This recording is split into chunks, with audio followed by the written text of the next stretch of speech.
네, 오늘 영광의 연만자 예배 말씀은 초림과 재림 시리즈 5번째 마지막 시간인데요. 중간기와 하누카라는 제목입니다. 따라합니다. 중간기와 하누카. 네, 말라기 이후에 이제 400년의 하나님의 침묵의 시간이 이제 시작이 돼요. 그래서 그 시간을 중간기라고 하는 거예요. 그래서 이 구약 성경의 맨 마지막이 말라기잖아요. 그 이후부터 400년 동안 하나님께서 침묵하셨다. 이렇게 하는 거예요. 그 400년 이후에 세례 요한이 나오고 예수님이 탁 나오면서 마태복음으로 딱 시작하는 거거든요. 그래서 예수님께서 태어나신 시점으로 그 전에가 BC, Before Christ예요. 그래서 BC 몇 년이다 막 이렇게 하는 거고요. 그 다음부터는 AD 몇 년이다. 그래서 AD는 아노 도미니, 그래서 주님의 해다. 주님의 해다. 그래서 예수님이 태어나신 게 중심이 돼가지고 주전주후로 딱 나뉘었어요. 역사가 그렇게 나뉜 거예요. 그만큼 엄청난 역사가 예수님이 오시면서 시작하셨다는 거예요. 근데 이제 지금 종말을 향해 달려가고 있는데 예수님이 다시 오실 때가 다가오고 있다. 다시 오실 때가. 그래서 예수님이 다시 오시는 것은 또 엄청난 이 변화가 일어나면서 천년왕국이라는 거예요. 예수님이 실제로 오시는 거예요. 네. 심판주로 오셔서 어둠을 다 심판하시고 주님이 완전히 저 예루살렘의 수도를 딱 정해서 이 세상을 다스리고 우리는 주님과 함께 다스리는 거예요. 그것이 천년왕국이고 이 세상의 끝이며 이 재림이에요. 그래서 그 시간을 향해서 가고 있는 지금 이 시간과 예수님이 초림하시기 전에 그 400년의 그 시간이 지금 닮아 있다는 거죠. 그래서 우리가 4번 동안 이렇게 본 거예요. 그때 이제 어떤 이 비교를 하면서 필요한 걸 이제 봤어요. 첫 번째는 에스라였죠. 그래서 이 말씀의 전문가가 돼야 된다. 그래서 구약 성경 어렵다고 하셨는데 구약을 더 열심히 읽어서 전문가가 돼야 된다. 특별히 토라. 그래서 그 율법, 그 뭡니까? 예수님이 하나님께서 하나하나 다 얘기해 주신 그 모든 것에 전문가가 돼야 된다. 그리고 예레미야, 뭡니까? 예레미야 그 철저한 성벽을 만들었다는. 그래서 우리가 이 어둠의 시대를 살 때 우리를 둘러싸고 계속 이 미혹과 이 유혹과 어둠이 우리를 공격할 때 성벽을 쌓아서 막아야 된다. 이 우리의 믿음을 흔드는 이 외부 공격을 막아야 성벽을 쌓고. 그 다음에 뭡니까? 이 핫게스가랴가 하나님의 말씀을 선포하면서 이 사람들의 심령을 딱 만지면서 이 성전을 재건할 수 있도록 그렇게 하나님의 영적인 선지자들의 역사를 또 우리가 해야 된다. 그 지난번에 4번째는 이 말라기. 그래서 이 어둠의 시대 가운데 하나님과 단절이 돼버린 거예요. 사람들이 계속 예배를 드리지만은 실질적인 관계로 들어가지 못해서 하나님과 이 떨어진 그런 하나님과 관계가 없는데 계속 예배를 하고 있는 거예요.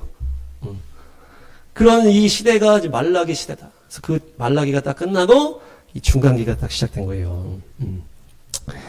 그래서 중간기에는 이 하누카, 또 우리 교회가 또 하누카 기간에 시작이 됐기 때문에 하누카라는 이 수전절이 아주 중요한 이제 우리 교회의 중요한 이제 하누카 말씀인데 오늘 하누카 말씀하는데 잘 오셨어요.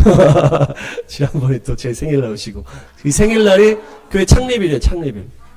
그리고 이 입당일이 하누카인데 오늘 딱 하누카 말씀을 하는데 딱 오신 거예요. 우리 소녀 어머니께서. 네, 그래서 뭡니까?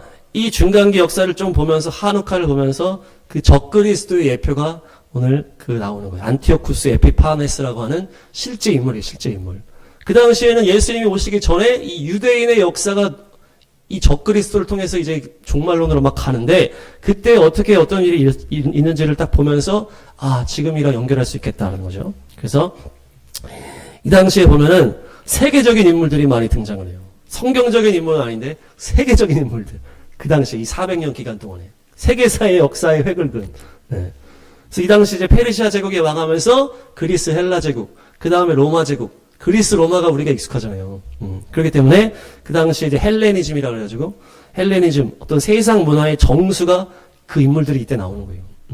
그러니까 하나님이 침묵하는 영적으로는 어떻게 보면 암흑의 시간인데 이 세상의 역사들은 막 활개를 친 거죠. 뭔가 하나님이 손 떼시고 이렇게 지방 출장 갔다 오신 동안에 이 나쁜 놈들이 이렇게 막 자기 시간이다 막 하면서 난리를 친 것 같아요. 그래서 이 당시에 나타난 인물이 소크라테스, 아리스토텔레스, 플라톤, 이런 막 그 철학 이쪽에 이런 사람들이 등장을 했고, 알렉산더, 클레오파트라, 로마의 시저라고 하는 그 카이사르 장군과 한니발 장군, 이 이제 로마와 막 그 칼을 타고 싸웠던 이런 스토리.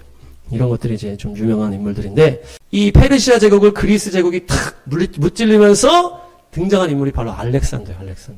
알렉산더가 엄청나게 큰 영토를 차지하면서 어마어마하게 큰 제국을 형성하는데, 그 당시에 이제 문화가 쫙 그 헬라 문화를 막 퍼뜨렸다는 거예요. 그래서 헬레니즘, 헬라 문화, 이것이 이방인을 상징하는 그런 이제 표현이 됐고, 지금 이후에 그 막 소크라테스부터 시작한 철학의 문화, 막 세상 문화들이 다 헬레니즘이라고 하는 연결이 되는 거예요.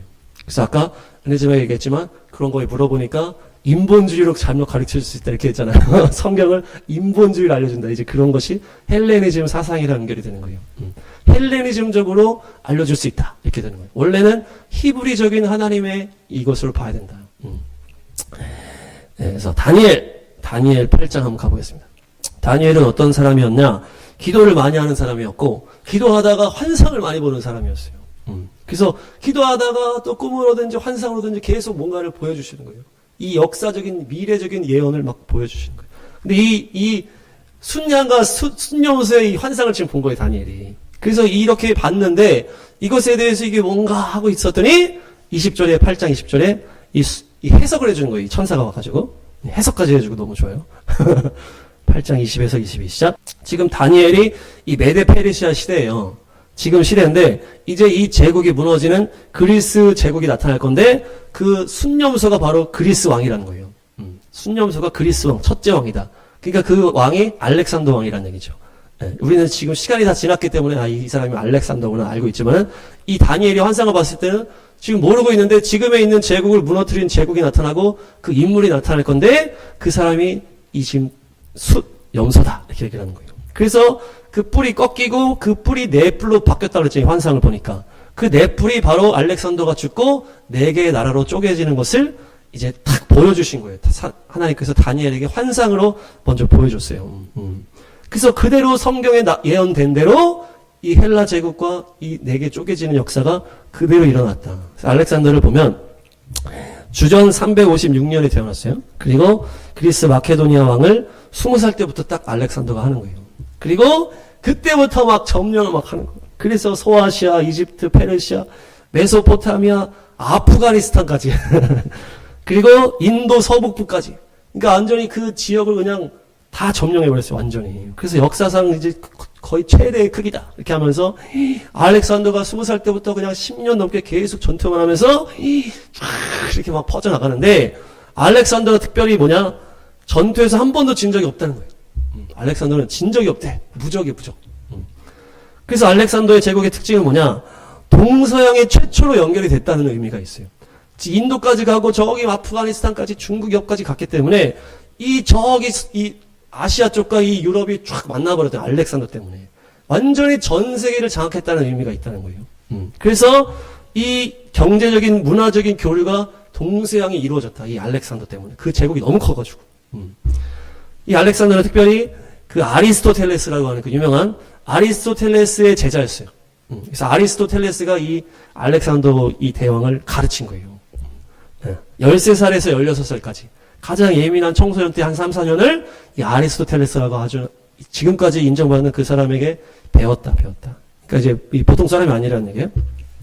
어릴 때 일화를 보니까 어느 난폭한 말이 있어. 말이 막 사람만 타면 막 난리 쳐가지고 이 말이 통제가 안 되는 거예요. 그래서 이 난폭한 이 말이 왜 그런가 하면서 10살짜리 그 알렉산더가 이 말을 관찰하는 거예요. 이 알렉산더가 특별한 사람이라는 일화인데 사람들은 몰라. 근데 이 알렉산더는 보고 뭘 알았어요? 아, 저 말이 사람 그림자를 무서워하는구나. 이걸 안 거예요. 딱 말을 관찰하는 거지. 제가 왜 난리를 칠까? 막 보다 보니까 사람 그림자가 자기 이렇게 눈을 탁 가리면은 열받아 하는 거예요. 그걸 딱 알고서 그림자가 안 끼게끔 이렇게 해가지고 그 알렉산더 10살짜리가 뭐 말을 타고 팍 달렸다는 거예요. 그래서 이놈은 보통 놈이 아니구나 이렇게 된 거예요. 그게 10살 때부터 탁월한 인물이었는데 그렇게 이 알렉산더가 이제 20살에 왕이 되면서 엄청난 제국을 그냥 다 점령을 해가지고 그렇게 하는데 알렉산더가 33살에 죽어. 33살에 죽어. 네. 33이 또 누가 죽었어요? 예수님이 십자가 죽으신 때가 33이거든요. 그러니까 알렉산더가 33살에 갑자기 죽어요. 갑자기. 엄청나게 그 모든 동서양을 다 아우르는 이 지지 않는 이 사람이 술 먹고 이렇게 하다가 막 열병 걸려 죽었다 이렇게 하기도 하고, 누가 독살해서 죽였다 이렇게 하기도 하는데, 어쨌든 33살에 딱 죽는 거예요. 그래서 왜 얘가 33살에 죽었을까 보는 거죠. 그게 알렉산더는 헬라 왕이고 전 세계를 지배한 왕이라고 봤을 때, 알렉산더는 또 누구와 연결되는 인물이다? 적그리스도와 연결되는 인물은 아니에요. 알렉산더가 전 세계를 점령한 인물로 나왔기 때문에, 지금 이것은 예수님 오시기 전에 그 시대를 말하는 거기 때문에, 지금 그 당시 적그리스도는 이 분열된 4개 왕국에서 이 안티오쿠스 아피파네스라고 하는 그 놈이 나중에 나오거든요. 근데 이 알렉산더는 어떤 인물을 이제 얘기하는 걸까 봤을 때, 이 복음이 땅 끝에 쫙 꽉 차는 것을 말하는 인물이라는 거예요. 네, 그래서 지금으로 그 시대와 지금의 시대를 연결했을 때, 그 시대에 예수님 초림 전에 이 어떤 적그리스도가 나오기 전에 알렉산더가 모든 그 땅을 막 정복하고 해서 33살에 죽은 것이 지금의 역사로 연결했으면 어떻게 된다? 전 세계에 예수님의 복음이 흘러가는 것과 연결이 되는 인물이라는 거죠. 그래서 이 예수님이 다시 오시는 그 종말론의 핵심은 뭡니까? 예수님의 이 천국 복음이 모든 민족에게 전파될 때 그제야 끝이 오리라 하셨단 말이에요, 예수님이. 그렇게 연결이 돼요. 그래서 이 알렉산더가 전 그 땅을 다 점령을 하고 33살에 죽은 이것이 무엇을 얘기한다? 온 열방의 복음이, 예수님의 복음이 가득해지는 때를 말한다. 네, 그렇다는 거죠. 그렇게 연결이 된다는 거예요. 그래서 충만하게 복음이 채워진 다음에 나라가 4개로 쪼개진 다음에 거기서 적그리스도가 예표되는 안티오쿠스가 딱 나오는 거예요. 그 악당이. 악당. 다니엘에서는 북방왕이라고 이렇게 하는데, 그때가 주전 175년이에요. 알렉산더 이후죠. 그렇게 해서 이 적그리스도, 이 안티오쿠스라는 사람인데, 잘 기억하셔야 돼요. 안티오쿠스. 그래서 이 사람이 아주 사치스럽고 호화롭고 막 연애를 좋아하고 막 이랬고, 기이한 행동들을 막 했대, 젊을 때부터. 그러니까 좀 이렇게 좀 이상한 이제 그런 사람인데, 그래서 유대인들을 이제 나중에 이 적그리스도가 막 공격을 막 하거든요, 유대인들을. 그때 유대인들이 별명을 뭐라고 붙였냐? 이 안티오쿠스가 자기가 막 신이라 그러면서 에피파네스라고 하는 별명을 붙였어요. 에피파네스는 신의 현현이다, 이런 의미라고 하면서 자기가 신이라고 하면서 이름을 붙인 거예요. 신의 현현이라고 하는 에피파네스. 그랬더니 유대인들이 그 별명을 에피마네스라고 이제 스펠을 바꿔가지고, 이거는 미친놈이란 뜻이에요. 뒤에서 놀린 거죠. 그러니까 유대인들을 공격하니까 그 왕이. 그래서 저놈 미친놈이야 이렇게 하면서 뒤에서 놀렸다는 거예요. 이 사람이 이제 적그리스도가 왕이 될 때 예루살렘은 어떤 상황이었냐? 야손이라는 한 놈이 나타나가지고 대제사장이라고 하는 이 직책을 뇌물로 취해요. 뇌물로. 그러니까 이 유대 사회에서, 이스라엘 사회에서 대제사장이라고 하는 것은 이 혈통적으로 내려오는 거예요. 아론의 그 계보를 따라서 이 솔로몬 때부터 이 사독이라고 하는 이 제사장이 그 혈통으로 그냥 쭉 내려오는 거예요. 대제사장이. 이 종교적인 지도자인데, 그러니까 이 혈통으로 이어오는 것을 이 야손이라는 놈이 대제사장을 돈으로 사버린 거예요.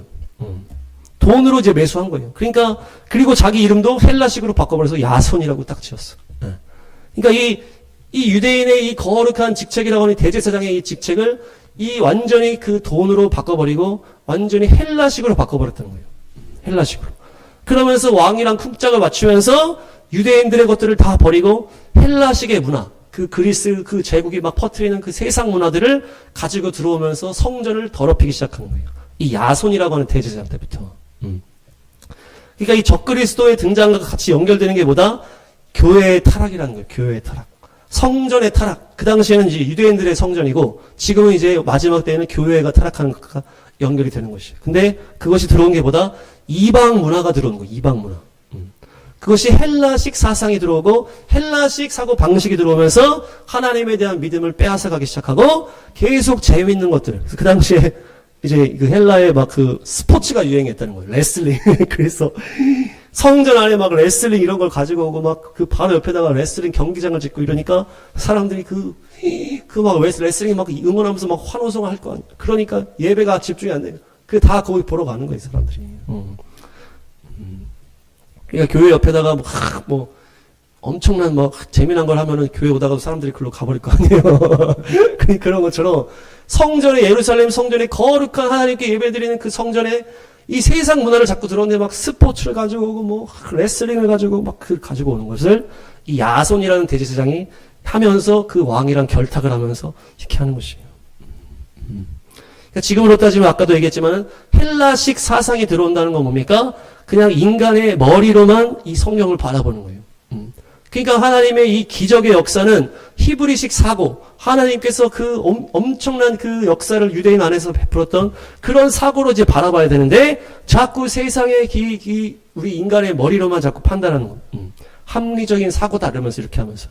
그렇게 하니까 그런 식으로 바라보는 게 헬라 사상인데, 그렇게 하니까 믿음이 점점 없어지는 거예요. 기적을 믿지 않으니까. 그래서 학교에서는, 이 신학교에서는 어떻게 가르친다는 거예요? 홍해가 갈라졌다. 하나님의 기적으로 홍해가 갈라졌다 하는 것을 그 당시에 갈대밭이 있었는데 갈대밭에 그냥 지나간 거야. 이렇게 가르치는 거예요. 그렇게 가르치고 그 사람들이 배워가지고 그 사람들이 목사가 돼서 설교를 하고 이렇게 하니까 그것이 헬라 사상이 교회 안에 들어온 것과 연결이 되는 거예요. 그러니까 야, 그 당시에 기적이 있었지만 지금은 기적이 없어. 그냥 이제 머리로 하는 거야. 이렇게 되는. 그러니까 그냥 종교다원주의를 해가지고 그냥 불교 믿고 이슬람 믿어도 다 똑같이 다 하나님 맞나 이러면서 종교다원주의가 이 배도의 이제 완성이 되는 것이에요.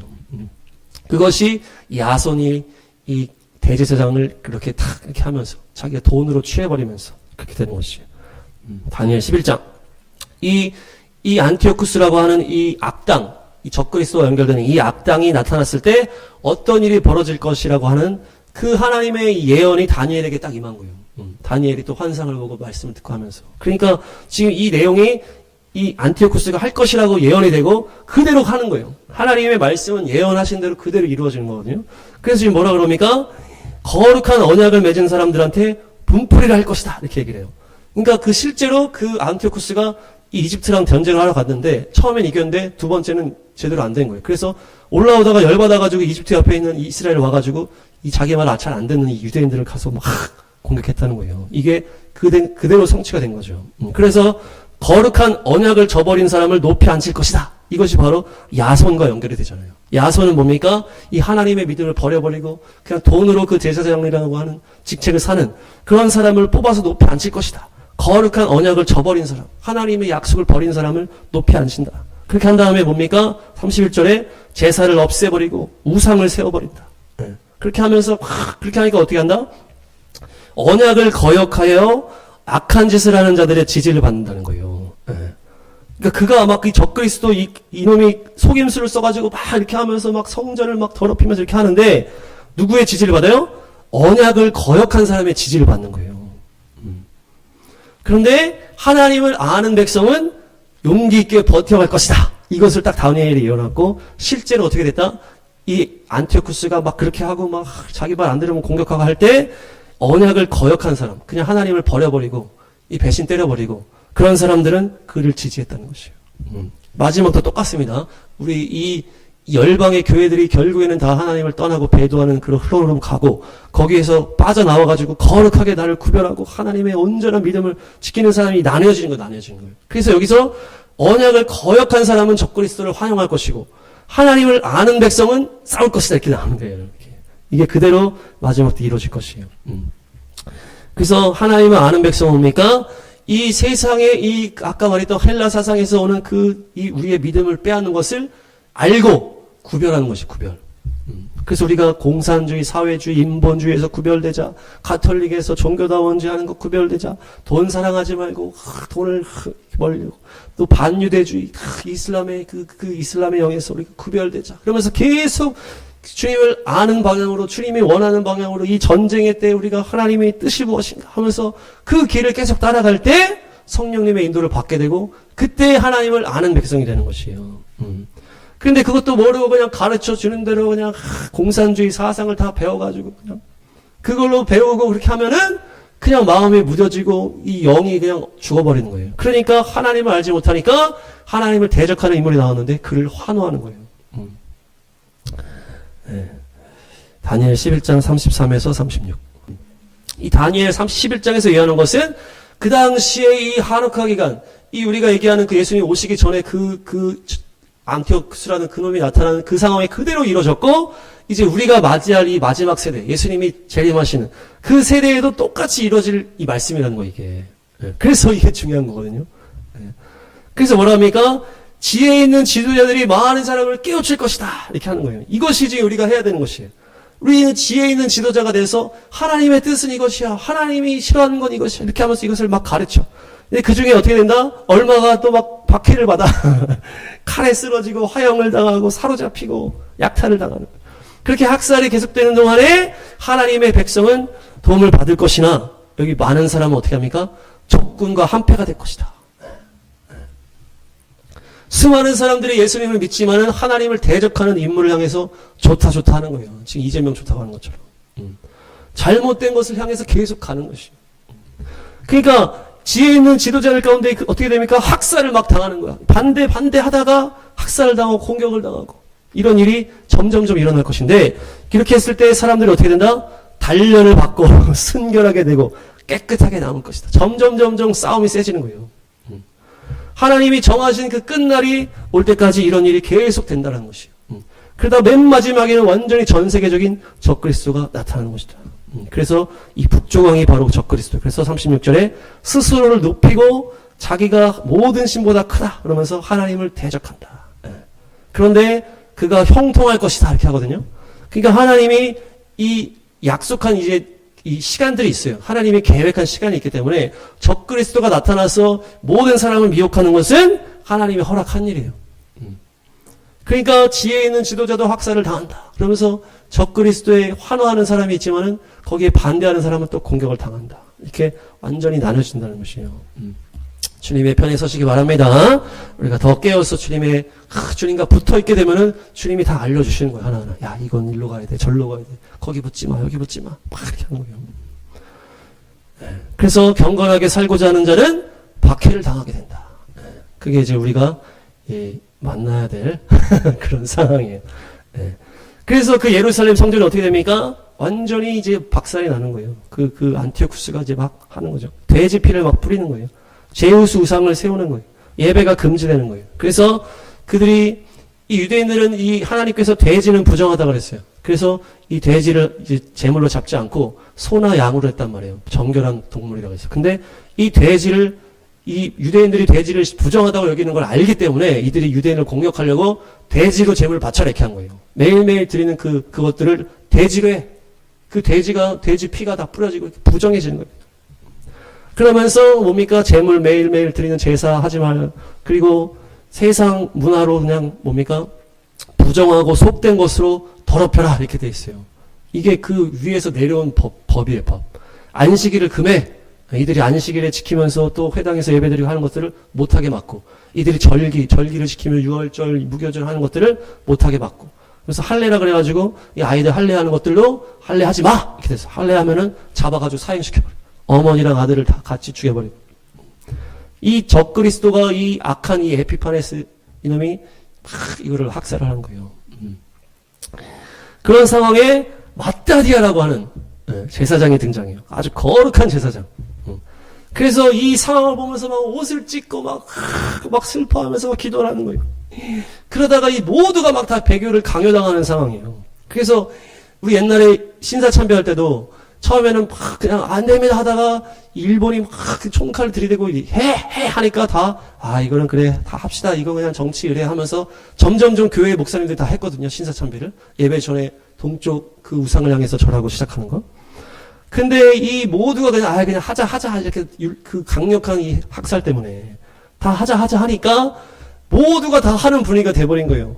그 상황에 이 마따디아가 탁 서가지고 딱 하는데 또 막 유혹을 하는 거야. 야, 너 그냥 절하해. 이거 하면은 네 출세할 수 있어. 부귀영화를 누릴 수 있게 해줄게. 다 이렇게 막 유혹을 막 하니까 이 마따디아가 열받아가지고 나는 절대 우리 주님이 주신 율법을 버리지 않겠다. 왕에 타협하지 않겠다. 그러면서 막 선언을 막 해요. 근데 사람들이 뭐 아랑곳도 안 해. 그러면서 또 다른 이제 배도자가 나는 그냥 타협할게 하면서 나와서 막 그렇게 하는 거예요. 그러니까 이 마따디아가 열받아가지고 이 배신자 가가지고 죽여버려요. 마따디아가 가서 죽여버리고 광야로 도망가 버린 거예요. 자기 자식들을 데리고 광야로 나가버려요. 이 누구랑 비슷해요? 모세랑 비슷하죠. 모세도 어디 우리 하나님의 백성을 공격해서 때려 죽인 다음에 광야로 도망가잖아요. 이 마따디아도 똑같아. 나는 그렇게 할 수 없다. 때려 죽이고서 도망가 버려요. 그래가지고 광야로 가가지고 이제 이들이 경건함을 위해서 막 하나님의 말씀을 쓰면서 하나님의 이 거룩함을 지키기 위해서 이렇게 하거든요. 그들이 결국에 다 하시딤, 제세례파 이런 인물들이 다 되는 거예요. 그러면서 나중에 세례 요한도 거기서 훈련을 받고 그들이 또 사회사번을 쓰고 이렇게 하나님의 말씀을 보존하는 그들이 이런 역사 속에서 내가 타협할 수 없다. 그래서 그냥 우린 광야 가서 살겠다. 구별 완전히 나는 따로 살겠다. 이렇게 하면서 이들이 이제 시작이 됩니다. 예. 그러면서 이 마다리안이 죽게 되고 그 아들이 마카비예요. 마카비. 유다 마카비. 이 유다 마카비라는 이 사람은 어릴 때부터 강한 용사. 그래서 나중에 장수가 돼가지고 막 엄청 세진 거예요. 그래가지고 앞장서서 싸우자 그렇게 된 거예요. 그래가지고 우리는 이 굴복할 수 없다. 그러면서 막 해가지고 승리하는 것이 바로 하누카야. 하누카 수전절. 이 마카비서가 그런 내용들을 잘 보여주는데 거기 보면은 이 사무엘 때처럼 미스바에 모여가지고 기도했다 이런 내용이 있어요. 그들이 다 같이 모여서 싸우기 전에 미스바에 모여서 금식하면서 나라를 위해서 기도하고 우리의 싸움을 위해서 기도하고 그래서 나가서 싸웠다는 거예요. 이들이 이렇게 선포했다는 거예요. 우리의 민족과 우리 성소의 불행을 보느니 차라리 우리는 전쟁터에서 죽겠다 이렇게 선포했어요. 네. 우리 민족과 이 성소 성전이 이 불행해지고 더러워지고 하는 것을 우린 볼 수 없다. 차라리 그걸 보느니 그냥 죽어버리겠다는 거예요. 차라리 싸우다 죽겠다 이렇게 된 거예요. 그래서 이들이 하나님 앞에 기도하고 싸우러 나가는 거예요. 그게 유다 마카비가 중심이 돼가지고 하늘 아버지의 뜻대로 될 것이다 그러면서 선포하면서 가서 싸우는 거예요. 그렇게 싸워서 예루살렘 성전을 차지해서 시온산으로 들어가서 이겼어요. 해가지고 그 나쁜 제 용사들을 이기고 들어가서 보니까 성전이 완전히 다 황폐해져 있는 거예요. 다 무너져 있고 막 더러워져 있고 불타버렸고 그러면서 거기 들어와가지고 막 이 성전이 하나님의 거룩한 성전이 이렇게 되다니면서 옷을 찢고 막 울면서 기도하고 그 다음에 그 안에 있는 남은 자들을 막 죽이고 나눠줘가지고 한 명은 또 막 정결케 하고 막 깨끗게 하고 막 하는 그러면서 보니까 이 번제단 이 매일 드리는 그 번제단이 있는데 어떻게 된 거예요? 이제 더러워졌잖아요. 돼지피 뿌려지고 막 더러워진 거예요. 그래가지고 이들이 어떻게 할까 하다가 어떻게 합니까? 새로운 제단을 만들어요. 새로운 제단을 탁 만들고 거기서 첫 제사를 시작하는 게 바로 하누카예요. 하누카. 더러워진 제단을 무너뜨리고 깨끗한 제단을 딱 세워서 그들이 이제 이방인 그놈들이 막 더럽힌 그걸 다 청소하고 깨끗한 정결한 제단을 탁 쌓기 시작한 게 수전절 하누카라는 거예요. 우리 교회가 그때 딱 시작한 거예요. 세상에 물들어가지고 더러워진 이 교회들을 이제는 깨끗하게 해서 새롭게 시작하자. 그때 우리 교회가 딱 시작했고 주님이 그렇게 시작시키신 거죠. 그래서 그때 절기가 뭐냐면은 그때 지킨 절기가 결국 초막절이에요. 초막절. 우리가 초막절을 지키지 못했다. 초막절을 다시 지키자. 초막절은 결국 재림과 연결되는 절기거든요. 그래서 그 8일 동안의 그 초막절의 절기를 다시 깨끗하게 한 다음에 거기서부터 딱 지내는 거예요. 그것이 하누카 수전절이에요. 그래서 초막절과 연결이 되는 거죠. 그래서 그 당시에 그 기름이 하루치밖에 없었다. 근데 그 하루치 기름을 냅두고 그냥 대충 만들어서 할까 하다가 그냥 하루치 기름, 온전한 기름 냅두고 그냥 하루 딱 켰는데 이 하루치 기름이 8일 동안 안 꺼지고 계속 타는 거예요. 이것이 하누카의 기적이다. 그래가지고 이 8일 동안 하누카의 기적적인 역사들이 일어났다. 그래가지고 그 하누카의 수전절이 그때는 촛불을 딱 9개 해가지고 이렇게 하는 거예요. 이 수전절을 우리 예수님께서도 지키시거든요. 요한복음 10장. 이 성전 봉헌절이 수전절이고 하누카예요. 우리가 얘기하는 그것이 겨울이잖아요. 우리가 12월 달. 그래서 그때가 하누카인데 성전에 들어오셔서 이 솔로몬 주랑을 거닐고 계셨다. 27, 28. 이 수전절에 예수님이 성전에 와가지고 이렇게 있으니까 사람들이 계속 물어보는 거예요. 예수님이 메시아가 왔습니까? 좀 확실하게 좀 얘기해 주세요. 이렇게 확실하게 얘기해 주세요. 그러니까 예수님이 이미 몇 번을 얘기했거든요. 내가 지금 몇 번을 얘기했는데 지금 또 그래? 니네가 지금 이해를 못하고 이렇게 하는 것은 니네가 내 양이 아니기 때문이야. 이렇게 얘기해버려요. 너희가 내 양이 아니야. 이렇게 얘기해버리는 거예요. 내 양은 내 목소리를 알아듣고 바로 깨닫게 돼 있어. 나는 그들에게 영생을 줄 것이고 그들은 멸망하지 않게 될 것이야. 이 얘기를 언제 하셨다? 수전절에 딱 하신 거예요. 그러니까 이 수전절은 종말론과 연결되어 있고 이 종말론의 핵심은 뭡니까? 주님의 음성을 듣고 주님의 길을 걸어가는 것이 바로 종말론의 핵심이고 수전절의 핵심인 거예요. 그래서 주님의 음성이 들려지고 내가 주님의 길을 걸어가는 것이 내가 양이라는 증거가 되는 거예요. 예. 우리가 주님과 관계가 단절되고 내 죄악 때문에 내가 헛된 것 때문에 내가 세상 것 때문에 이 하늘의 문이 닫히면은 주님의 음성이 안 들리고 주님과 관계가 막혀버리는 거예요. 그런데 지금 예수님이 뭐라고 해요? 내 양은 내 음성을 듣게 돼 있어. 내 양은 내 인도를 받게 돼 있어. 이렇게 얘기해 주시는 거예요. 자, 서로 인사합니다. 주님께서 여러분 인도하셨습니다. 네, 그래서 뭡니까? 하늘문이 열리고 주님과의 온전한 관계 속에 주님과의 실제적인 관계가 우리를 마지막을 돌파하는 관계가 되는 것이다. 요한복음 10장 30절 31 시작. 그렇게 얘기를 하니까 이제 사람들이 막 이렇게 예수님이 뭐라 했다는 거예요? 나와 아버지는 하나야. 네. 왜 아버지 어쩌고 저쩌고 합니까? 그랬더니 나와 아버지는 하나야. 이렇게 딱 얘기를 했어요. 그러니까 하나님이 이 인간으로 오신 분이 예수님이시잖아요. 하나다 이렇게 딱 얘기를 하니까 돌을 들어서 죽이려고 그러는 거예요. 너가 무슨 하나님이냐 이러면서. 신성모독이다 이러면서. 그랬더니 예수님이 이 율법을 가지고 해석을 해주시는데 너희를 신들이라고 했다. 그러면서 시편 말씀이랑 이 출애굽의 말씀을 가지고 연결해서 하나님의 말씀을 받은 사람은 하나님께서 신이라고 얘기했어. 왜냐? 하나님의 자녀이기 때문에. 우리가 부모님과 자녀가 이제 같은 이제 그거잖아요. 그러니까 하나님의 자녀니까 우리는 하나님의 자녀이기 때문에 우리는 하나님 같은 존재인 거예요. 그게 신적 존재라는 얘기예요, 우리가. 이것이 또 이 한옥화와 이 종말론에 그렇게 중요한 거예요.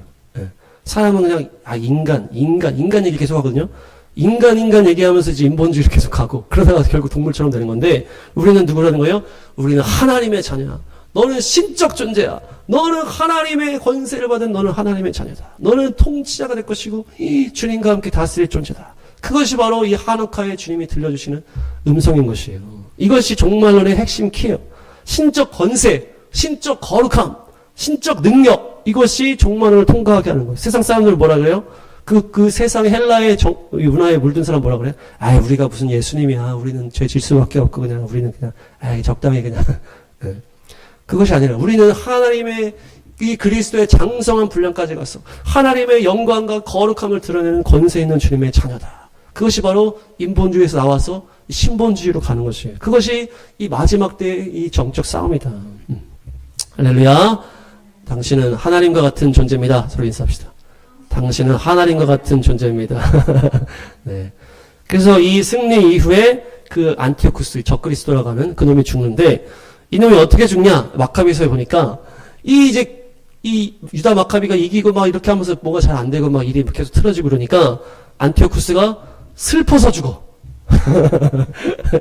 거기 책에 그렇게 나와 있어. 슬퍼 죽었어. 네, 재밌죠? 자기가 이러면서 이렇게 얘기를 해요. 내가 예루살렘 성전에 악행을 행했구나. 이러면서 내가 그것 때문에 지금 죽어가는구나. 뭐가 자기가 계획대로 안 되니까 슬퍼. 깊은 슬픔에 병에 걸리고 그러다가 죽게 되는 거예요. 네. 그래서 한 40세쯤에 왕이 되어서 66세에 죽게 됩니다. 26년을 다스리다가 이 적그리스도가. 네. 중요한 거는 이 마카비서에 이제 이 책들을 쭉 보면은 이 역사적인 이야기가 나오고 막 순교에 대한 마지막 때 이 종말론적인 그 박해와 순교를 막 이기는 그런 스토리가 막 나오는데 거기에서 뭘 강조를 하냐면 이성을 강조를 해요. 이성. 그래서 이성과 감정을 딱 두 개를 놓고 우리가 감정에 치우치지 말고 이성적으로 판단을 하자 이렇게 얘기를 해요. 네. 이성적인 이제 표현이라는 게 이제 우리가 보통 쓰는 이제 신앙적인 표현이 아닌데 여기서는 번역을 하다 이렇게 되는지 하여튼 이성과 감정 이렇게 나오는 거예요. 그래서 우리는 고통과 슬픔과 두려움의 감정을 통제하고 이렇게 얘기해요. 고통과 슬픔과 두려움의 감정을 통제하고 신실한 이성, 이게 신실한 이성이라고 표현해요. 신실한 이성의 전신갑주를 입고 하나님의 법을 따르는 운동선수다 이렇게 얘기해요. 네, 뭔가 좀 전투적이죠.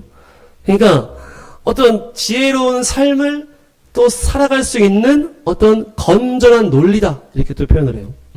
경건하게 신성한 것을 배우고 이것을 실천할 수 있는 것이 바로 이성이다 이렇게 얘기를 하는 것이에요. 지금은 우리가 막 학교에서 막 진화론 가르치고 막 이상한 거 가르치고 막 그래가지고 배움이라는 이 자체가 약간 좀 이게 좀 이렇게 좀 타락해버렸잖아요. 근데 여기서 배운다는 건 뭡니까? 하나님의 말씀을 배우는 것을 얘기해요. 너희가 배운 것 위에 거하라. 뭡니까? 하나님의 말씀을 니네가 받고서 네가 알았으면은 그것을 행위로 옮길 수 있는 것이 바로 이성적인 것이라는 거예요. 네. 또 왜 그렇습니까?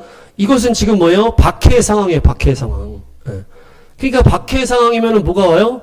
두려움이 오는 거예요. 야, 너 믿을 거야, 안 믿을 거야? 예수님 부인하면 내가 살려줄게. 막 총 가지고, 막 칼 가지고, 막. 그것이 바로 이 마지막 때의 영적 싸움이라고 봤을 때, 그것을 이기는 것이 바로 이성이라는 것이. 그것이 감정을 이기는 것이 이성이다. 이렇게 얘기를 하는 거예요. 그것이 우리 안에 단단한 무기가 된다. 무기. 예. 어떤 영적 능력 같은 거라고 볼 수 있겠죠. 그래서 네가 하나님께 배운 거, 말씀을 통해서 배운 것을 잘 지켜내는 게 이성이다. 이렇게 얘기를 해요. 영적 지혜와 영적 능력이라고 이제 볼 수가 있는 거죠. 예, 그래서 이 박해의 상황에는 둘 중에 하나잖아요. 이 두려움의 감정에 굴복하느냐, 아니면은 두려워도 그냥 말씀대로 하느냐, 이거란 말이에요. 그러니까 이 둘로 딱 나눠가지고 이 마카베이서 뒷부분에 이성이 필요하다. 이성이 중요하다. 계속 얘기를 해요. 온전한 상황에서 그 배움에 대해서 확실하게 행동하는 것이 이성이다. 그게 지혜라는 것이. 예. 그래서 우리가 하나님의 말씀을 배우고 막 이 잘못된 거 배운 거 말고 하나님의 말씀에 온전하게 배운 그것을 잘 실천할 수 있는 것이 바로 이성이에요. 잘 실천할 수 있는 것이 이성이다. 정확한 순종. 예. 그래서 거룩한 이성이 되는 거죠. 예. 그래서 교회의 배도와 이 문화적인 타락이 같이 왔기 때문에 이제 우리가 이제 닥칠 문제가 뭐냐? 우리가 어떤 감정적으로 너무 세상의 즐거움에 엮이면 안 되는 거예요. 왜냐? 마지막 때에는 이 어떤 세상의 즐거움에서 우리가 구별돼서 우리가 감정적으로 치우치면 안 된다는 그런 상황이 오기 때문에 지금부터 우리가 경건한 삶을 이 세상의 즐거움에 흔들리지 않는 삶으로 살아가야 되는 거죠. 그것이 바로 경건의 훈련이고 이 오늘의 핵심이에요. 오늘의 핵심.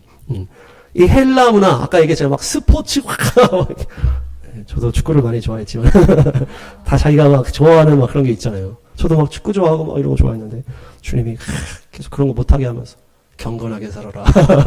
그냥 말씀, 기도, 찬양만 해라. 이것이 뭡니까? 이 마지막 때 종말론적인 상황에 분별하고 주님을 따라갈 수 있는 훈련이 되는 것이에요. 그것이 경건의 훈련이고 세상의 문화에 대해서 우리가 계속적으로 우리를 구별하면서 우리를 보호를 해야 되는 거예요. 계속 우리가 막 즐기다가 갑자기 광야 가면 어때요? 아, 이거 너무 재미가 없네 이렇게 돼요. 그래서 그 이집트에서 탈출한 이스라엘 백성들이 뭐라고 했어요? 재미가 없어요. 광야에서 주님이 막 만나 메추라기도 주시고 물도 주시고 다 주는데 문화가 없는 거예요. 문화가. 이집트에는 세상 문화가 있었단 말이에요. 근데 거기는 아무것도 없어. 그냥 주님의 문화밖에 없어. 그러니까 재미가 없다 그래서 막 하거든요. 근데 우리가 이 종말론을 준비할 때 어떻게 된다? 아, 우리가 세상적인 즐거운 이 문화에 즐기는 것들을 점점 단절시켜야 된다. 그래서 오히려 좀 무미건조하게 살아야 된다. 자, 서로 인사합니다. 무미건조하게 사세요. 저도 생각해보면 막 20대 막 엄청 노는 거 좋아하고 막 개그 치는 거 좋아하고 막 이런 막 화려한 거 좋아하고 막 이런 부분들이 있었거든요. 근데 주님 만나고 주님과 동행하면 점점점 그런 거 못하게 하시는 거예요. 그럼 하지 마. 그거 좋을 거 없어. 그 점점점 그런 걸 멀리 하니까 그냥 점점점 멀어지는 거예요. 그냥 저희 재미없는 사람이 되는 거예요. 왜 이렇게 재미없어졌어요? 이렇게. 그게 좋은 거예요. 그게. 우리가 영적으로도 막 자극적인 막 이런 게 있을 수 있다는 거예요. 음식도 막 자극적이면 맛있잖아요. 근데 우리가 거기에 물들면 안 되는 거예요. 그냥 담백한 거.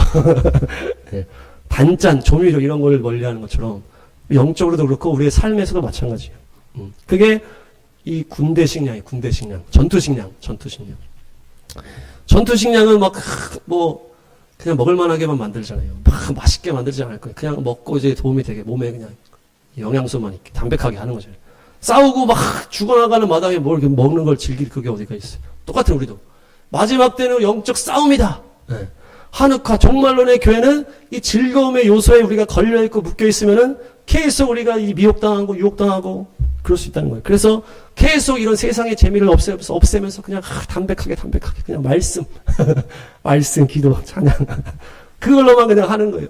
관계 안에서 이렇게 그냥 교제하고 그렇죠? 이런 거 안에서는 또 재미가 있을 수 있잖아요. 우리 교제하면서 굳이 막 세상 문화 막 안 하더라도 그러면서 하나님의 뭘 누리는 거예요? 영적인 기쁨을 누리는 것이에요. 세상 기쁨을 내가 맨날 누리다가 영적 기쁨 못 누려요.